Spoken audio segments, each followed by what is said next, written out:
the phone with which Apple created a solid distinction with the Pro name started with the 13 Pro and the 13 Pro Max. Because this phone, well, it had the first high refresh rate display in any iPhone, and the camera system was so good, and the phone kept its premium and solid build. And the Pro Max had great battery life along with excellent performance. And even now, all these things remain almost the same with the 13 Pro Max. And hence, if you are planning to get a refurbished or used iPhone 13 Pro Max, it's actually a pretty solid option.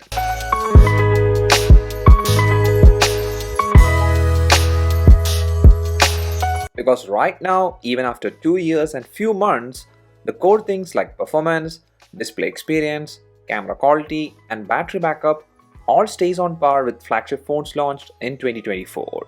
And firstly, the way things age with this premium phone is pretty neat. The stainless steel frame does look clean with no major scratches, and these buttons, they are still very tactile, and if the unit didn't suffer a drop, the glass back should be holding fine too. Now since this is the Pro Max variant, this phone is a bit on the heavy side, weighing 240 grams, and the side edges are not smooth, but still the in-hand feel is premium. And right now, I do feel that the stainless steel has that advantage over titanium frame. And here the design doesn't look aged, because even now Apple still uses this same design format. And by the way, the phone does have IP68 rating with 6 meter water resistance for 30 minutes. So overall, the design and build quality is a thing that still holds well with the 13 Pro Max. And the same thing is applicable even with the performance. 13 Pro Max is powered by Apple's A15 Bionic chipset, and the RAM available is 6GB, and this combo even now performs perfectly fine. It works like a flagship phone launched in 2024, and that's a very solid advantage for the 13 Pro Max. Because let it be heavy use or casual stuff, the phone just handles everything without any hiccup, and even though the phone does get a bit hot with intense use, well, that's actually a common thing even with the 15 Pro series. And for the storage, the base variant storage is 128GB, and that's actually not bad. And I feel you can get through with this much storage if you are a moderate user. But then what about the display of this phone in 2024? Is it outdated? Well, no. It's a great panel. This is a 6.7-inch OLED display with 120Hz refresh rate, and the peak brightness here is 1200 nits, and the resolution is also sharp enough to give a pixel density of 458 ppi. Well, these are specs, but trust me, this notch display even now is a really good one. The viewing angles are great, and everything looks sharp, and overall for media consumption, gaming, browsing the web, the experience is immersive. Now that holds true even if you use the phone outdoors. Now you don't get the always on display support here, which is a miss, but then this notch, well, it's not something that's a downgrade over the dynamic island. Well, yes, the dynamic island is cool and some features that it has is convenient, but again from a display viewing experience point of view, this display is perfectly fine. And even here, you get the same Face ID which works great like the Face ID in the 15 Pro series. So from this, the things we checked so far are all holding great with the 13 Pro Max. But then what about the cameras? Well, that's also a strong feature of the 13 Pro Max.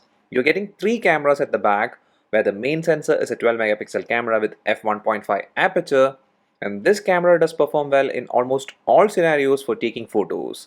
Let it be good lighting scenario or a dull environment, the photos are mostly clean with not much noise. And actually the processing that the 13 Pro series does is much more natural than the 14 Pro or the 15 Pro series. Now since the main camera in the 13 Pro series is only 12 megapixels, you're not getting as much detail as with the 14 Pro or the 15 Pro series when it comes to regular and especially raw photos. But still, for just a casual click, this phone's main camera does a great job.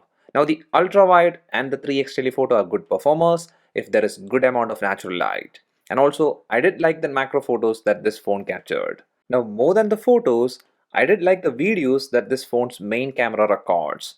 4K video at 60 fps is just crisp and stable, and I can say without any doubt that if you compare this phone to any other phone available at the price that this phone is selling now, well, this one records the best video over them. And actually the video advantage is there with the 12 megapixel front camera too.